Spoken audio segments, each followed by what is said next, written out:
নমস্কাৰ এই ভিডিঅ'টোত আমি কেইটামান আগতে কিছুমান এক্সামত আহি যোৱা PYQs বুজিবলৈ চেষ্টা কৰিম তো আমাৰ প্ৰথম কোৱেশ্যনটো দিছে যে আমাক এটা বৃত্তৰ অংশ দিছে আৰু সেই বৃত্তৰ অংশটোৰ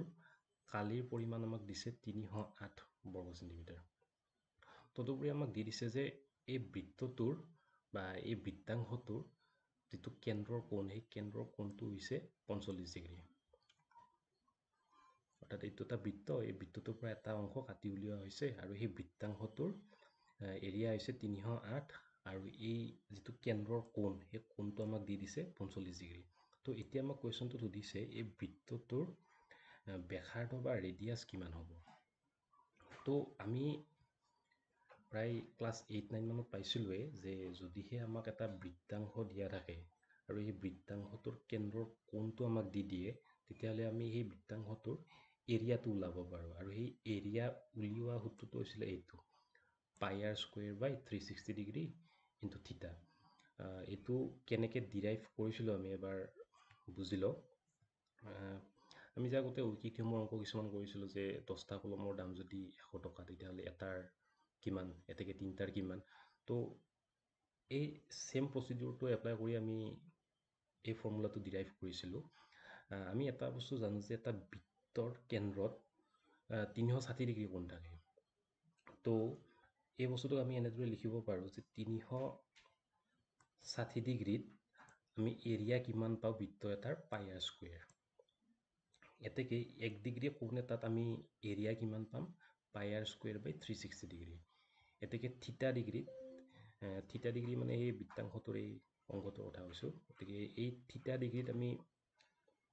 কিমান এৰিয়া পাম পাই আৰ স্কুৱেৰ বাই 360 ডিগ্ৰী ইনটু থিটা তো এনেদৰে আমি এই সূত্ৰটো ডিৰাইভ কৰিছিলোঁ তো এতিয়া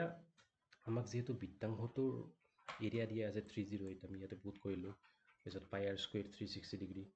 আৰু ইয়াতে থিটাৰ ভেলুটো আমাক দিয়া আছে 45 ডিগ্ৰী বুলি তো পুট কৰিলোঁ তাৰপিছত আমি কাটাকাটি কৰিলোঁ 45এৰে 360 8বাৰ যাব তাৰপিছত আমি কি কৰিলোঁ আৰ স্কুৱেৰটো এটা ছাইডত ৰাখিলোঁ ৰাখি বাকীখিনিক আন এটা ছাইডলৈকে লৈ আহিলোঁ তো ইয়াতে 8টো যিহেতু তলত আছিল হৰণ হৈ আছিল ইয়াতে অহাৰ লগে লগে পূৰণ হৈ যাব আৰু পাই ভেলু আমি জানো এই 22/7 হয় তো যিহেতু এইটো ছাইডলৈ আহিলে তো ই উল্টি গ'ল সেইকাৰণে 22/7 হৈ গ'ল তাৰপিছত আমি এইখিনি পুনৰ চিম্প্লিফাই কৰি আমি কি দেখা পালোঁ যে আৰ স্কুৱেৰ ইকুৱেল টু 784 তো এতিয়া আমি দুটা কাম কৰিব পাৰোঁ এটাটো হৈছে আমি পূৰণ কৰি চাম যে কিমানৰ বৰ্গ 784 হয় বা নহ'লে আমি এটা এলিমিনেশ্যন মেথডৰ দ্বাৰা কৰিব পাৰোঁ যিটো অলপ ইজি হয় বা লেছ টাইম কনজিউমিং হয় তো যদিহে আমি জানো যে 25 গুণ 625 আৰু ইফালে 30 গুণ 900 হয় তেতিয়া আমি এটা কাম কৰিব পাৰিম যে যিহেতু এই ডিজিটটো 625 আৰু 900ৰ মাজত আছে সেয়েহে ইয়াৰ যিটো বৰ্গমূল হ'ব সেই বৰ্গমূলটো 25 আৰু 30ৰ মাজত হ'ব 25 আৰু 30ৰ মাজত কি সংখ্যা আছে 26 27 28 29 এই চাৰিটা সংখ্যা আছে তো এতিয়া আমি চাম যে 26 27 28 29ৰ কোনোবা এটা আমাৰ অপশ্যনত আছে নেকি তো ইয়াতে আমি দেখা পালোঁ যে 28টো অপশ্যনত আছে গতিকে ইয়াৰ এনচাৰটো 28 হ'ব তো তেনেকৈ এলিমিনেশ্যনৰ দ্বাৰা কৰিব পাৰে অলপ টাইমটো কমকৈ লয় বা ছেভ হয় আমাৰ তো এতিয়া আমাৰ নেক্সট কুৱেশ্যনটো হৈছে যে আমাক দিয়া আছে a square plus B square plus C square equal to 9 আৰু আমাক দি দিছে যে A B plus B C plus C equal to 8 তেতিয়াহ'লে আমাক সুধিছে যে A plus B plus C -3 value কিমান তো আমি তাৰ কাৰণে কি কৰিলোঁ প্ৰথমতে আমি লিখি ল'লোঁ যে আমাক দিয়া আছে কি A square plus B square plus C square equal to 9 তো এতিয়া আগবঢ়াৰ আগতে আমি এটা বস্তু জানি লওঁ যে A plus B plus C whole স্কুৱেৰৰ ফৰ্মুলাটো কি যদি কোনোবাই জানে তেতিয়াহ'লে সেইটোতো ভালেই যদি নাজানে তেতিয়াহ'লে আমি এইটো চিম্প্লিফাই কৰি লওঁ কনভিনিয়েন্সৰ কাৰণে আমি কি কৰিলোঁ এই বি প্লাছ চিক ৱাই বুলি ধৰি ল'লোঁ আৰু এক আমি ধৰি ল'লোঁ এক্স বুলি তো এতিয়া আমাৰ এইটো x plus y whole square এইটো ফৰ্মেটত আহি গ'ল তো এতিয়া বাকীখিনি আমি জানোৱেই আমি ভাঙি দিলে হ'ল এক্স স্কুৱেৰ মানে ইয়াত এ স্কুৱেৰ তাৰপিছত ৱাই স্কুৱেৰ মানে কি লৈছিলোঁ আমি b plus C whole square তাৰপিছত টুৱাইছ এক্স ৱাই এক্সৰ ঠাইত এ আৰু ৱাই ঠাইত কি পুট কৰিলোঁ আমি বি প্লাছ চি তো এইখিনি এতিয়া আকৌ ভাঙি দিলোঁ এ স্কুৱেৰ তাৰপিছত এইখিনি ভাঙি দিলে আমি কি পাম b square plus twice b C plus C square তাৰপিছত এইখিনি ব্ৰেকেট উঠাই চিম্প্লিফাই কৰিলে কি পাম 2ic ab plus 2ic ac তো তাৰপিছত এইখিনি অকণমান চিজিল লগাই দিলোঁ a square plus b square plus c square plus দুইটো কমন লৈ ল'লোঁ কমন ল'লে ভিতৰত কি থাকিব ব্ৰেকেটৰ ভিতৰত a b plus b c plus c তো এতিয়া আমি এটা কাম কৰিম ইয়াৰ পৰা যে এই a square plus b square plus c square এইটোক এটা ছাইডত ৰাখি এইটো ছাইডত ৰাখি বাকীখিনিক আন এটা ছাইডলৈকে লৈ যাম বাকীখিনিক আন এটা ছাইডলৈকে নিলে কি হ'ব ইয়াতেতো এইখিনি আছে তো এইখিনিক এইফালে নিলে কি হ'ব ইয়াৰ পৰা মাইনাছ হ'ব অৰ্থাৎ a plus b plus c whole square minus এইখিনি ইয়াতে লিখি থৈছোঁ মই a square plus b square plus c square is equal to তেতিয়া আমি কি পাম এই a plus b plus c whole square minus এইখিনি twice ab plus bc plus c তো তাৰপিছত আমি কি কৰিলোঁ এই a square plus b square plus c স্কুৱেৰৰ ঠাইত আমি ইয়াতে এই ভেলুখিনি পুট কৰি দিলোঁ তো যেতিয়া আমি এই ভেলুখিনি ইয়াতে পুট কৰিলোঁ কি পালোঁ a plus b plus c whole square minus twice ab plus bc plus c তো এতিয়া আমি যদি কুৱেশ্যনটোত চাওঁ আমাক A B plus B C plus C ইয়াৰ ভেলুটো দিয়া আছে আমাক 8 বুলি তো যদি আমি ইয়াতে পুট কৰোঁ 2 ইনটু 8 হ'ল তো 2 ইনটু 8 কিমান 16 তো এইফালে হৈ আছে মাইনাছ এই বস্তুটোক যদি আমি ইফালে লৈ যাওঁ এই 9ৰ লগত কি হ'ব এই 16টো প্লাছ হ'ব প্লাছ হ'লে কি হ'ব 25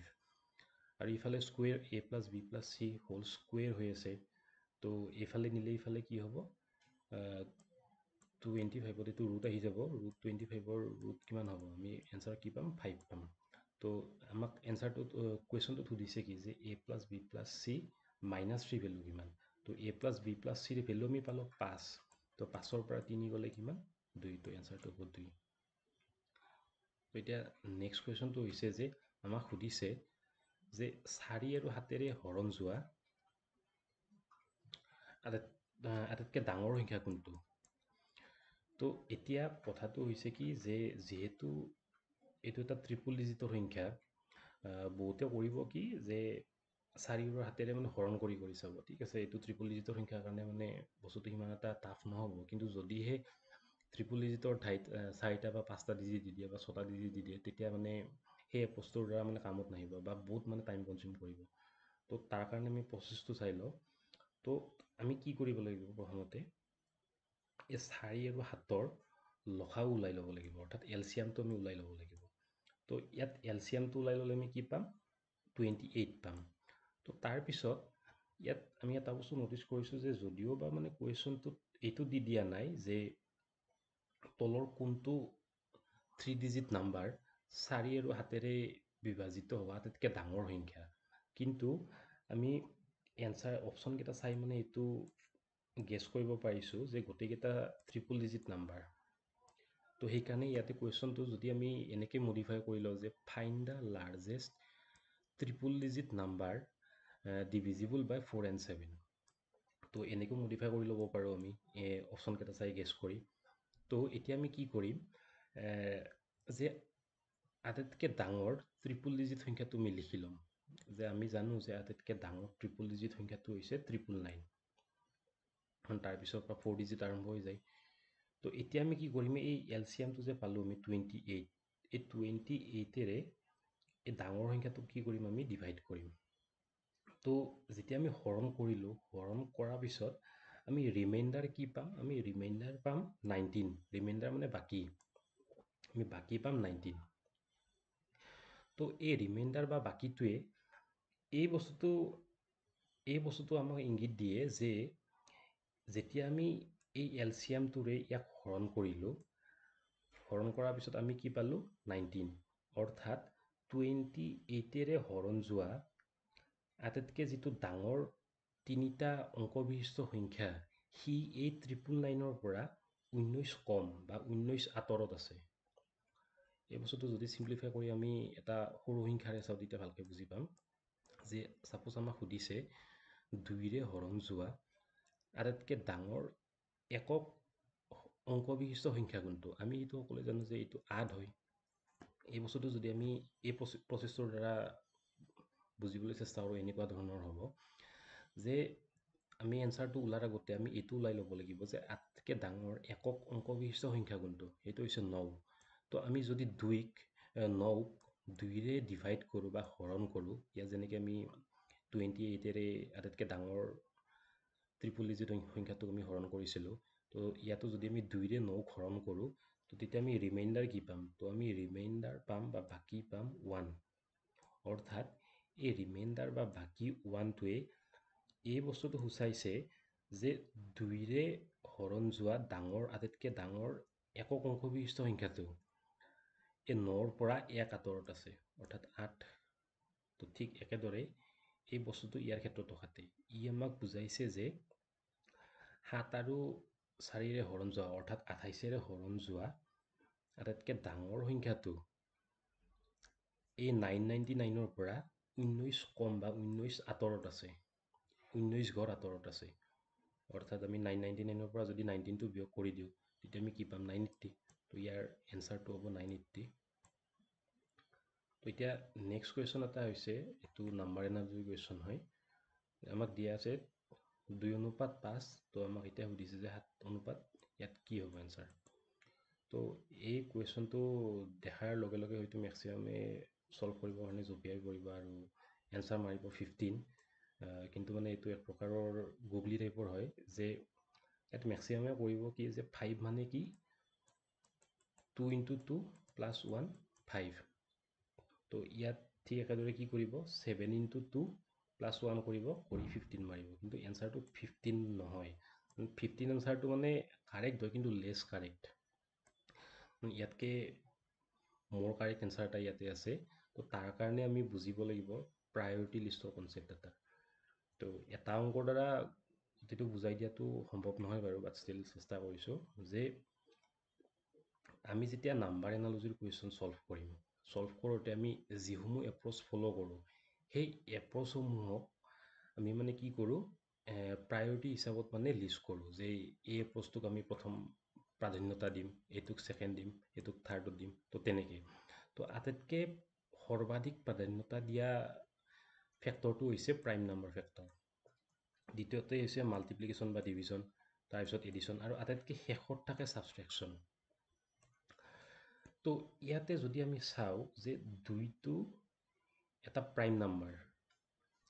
তাৰপিছত যদি আমি চাওঁ 5টো এটা প্ৰাইম নাম্বাৰ, তাৰপিছত ইফালে চালোঁ আমি 7টো এটা প্ৰাইম নাম্বাৰ। অৰ্থাৎ যদি এই নাম্বাৰ এনালজিত যদি কেনেবাকৈ প্ৰাইম নাম্বাৰৰ ৰেফাৰেঞ্চটো আমি ক'ৰবাৰ পৰা টানি অনাৰ মানে স্ক'প এটা থাকে, তেতিয়াহ'লে আমি তাক আনিবই লাগিব মানে ফাৰ্ষ্ট। এইটো মানে মাষ্ট বি আৰু। তো ইয়াতে যদি আমি অলপ ভালকৈ অবজাৰ্ভ কৰোঁ, তেতিয়া আমি কি দেখা পাম যে 2ৰ পিছৰ প্ৰাইম নাম্বাৰ হৈছে 3, 3ৰ পিছৰ প্ৰাইম নাম্বাৰ হৈছে 5। অৰ্থাৎ 2ৰ পিছত এটা প্ৰাইম নাম্বাৰ এৰিছেই, এই প্ৰাইম নাম্বাৰটো এৰাৰ পিছত আমি 5ত উপনীত হৈছোঁ। তাৰপিছত ঠিক একেদৰে 7ৰ পিছৰ প্ৰাইম নাম্বাৰ হৈছে 11। তো 11ক যদি এৰি আমি নেক্সট প্ৰাইম নাম্বাৰটোলৈকে যাওঁ, সেইটো হৈছে 13। আৰু যদি আমি অপশ্যনকেইটাত চাওঁ, তেতিয়াহ'লে ইয়াতে 13 অপশ্যনটো আছে, গতিকে ইয়াৰে মোৰ কাৰেক্ট যিটো এনচাৰ হ'ব সেইটো হৈছে 13। তো এতিয়া নেক্সট কুৱেশ্যনটো হৈছে কি, যে আমাক দুটা নাম্বাৰৰ প্ৰডাক্ট দিয়া আছে 1575 বুলি। তদুপৰি তাৰ এই নাম্বাৰ দুটাৰ কোচেণ্ট মানে ৰেচিঅ' দিয়া আছে 9/7। তো এতিয়া আমাক সুধিছে যে নাম্বাৰ দুটাৰ ছামেশ্যন কি হ'ব। তো আমি কি কৰিলোঁ, প্ৰথমতে নাম্বাৰ দুটাক এক্স আৰু ৱাই বুলি ধৰি ল'লোঁ, যে ধৰি ল'লোঁ এটা নাম্বাৰ এক্স আন এটা ৱাই। তো আমাক দিয়া আছে নাম্বাৰ দুটা পূৰণফল 1575 বুলি, গতিকে এক্স × ৱাই, অৰ্থাৎ XY = 1575। আনহাতে আমাক এই দুটাৰ কোচেণ্ট দিয়া আছে, কোচেণ্ট মানে ৰেচিঅ' x/y = 9/7। তো ইয়াৰ পৰা আমি কি কৰি ল'লোঁ, এক্সটোক ইয়াতে ৰাখি ৱাইটোক ইফালে লৈ গ'লোঁ। ৱাইটোক ইফালে নিলে কি হ'ব, 9/7 × ৱাই, কাৰণ ৱাইটো ইয়াতে হৰণ হৈ আছিলে, ইয়াত নিয়াৰ লগে লগে পূৰণ হৈ যাব। তো এতিয়া আমি কি কৰিম, ইয়াতে এই এক্সৰ ঠাইত এই ভেলুটো আমি পুট কৰিম, এই যিটো ভেলু আমি পালোঁ 9/7 × ৱাই। তো যেতিয়া আমি পুট কৰিম কি পাম, 9/7 × ৱাই = 1575। তো তাৰপিছত আমি চিম্প্লিফাই কৰিলে কি পাম, ৱাই আছে, গতিকে y² হ'ব। আৰু 9/7টো যদি আমি ইফালে লৈ যাওঁ, এইটো উল্টি যাব, অৰ্থাৎ হৰণটো পূৰণ হ'ব আৰু পূৰণটো হৰণ হ'ব। তো 7টো ওপৰত আহিব আৰু 9টো তলত নামি যাব। তো এইখিনি যদি আমি চিম্প্লিফাই কৰিলে কি পাম y square is equal two 1225 তাৰপিছত যেতিয়া আমি ইয়াৰ বৰ্গমূল উলিয়াম তেতিয়া আমি কি পাম y ইজ ইকুৱেল টু 35 তো যিহেতু আমি y 35 পালোঁ